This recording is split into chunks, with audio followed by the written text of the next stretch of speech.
everybody, magandang gabi. Ito po yung hapunan natin na yung beef steak namin hapunan, pero wala kami handa sa inyo. Ito lang yung kainin namin, no? O, diba?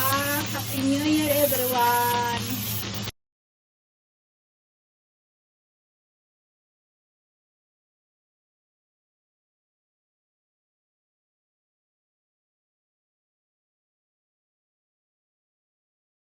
Ayan na siya, naluto na. O, ilagay natin sa plato.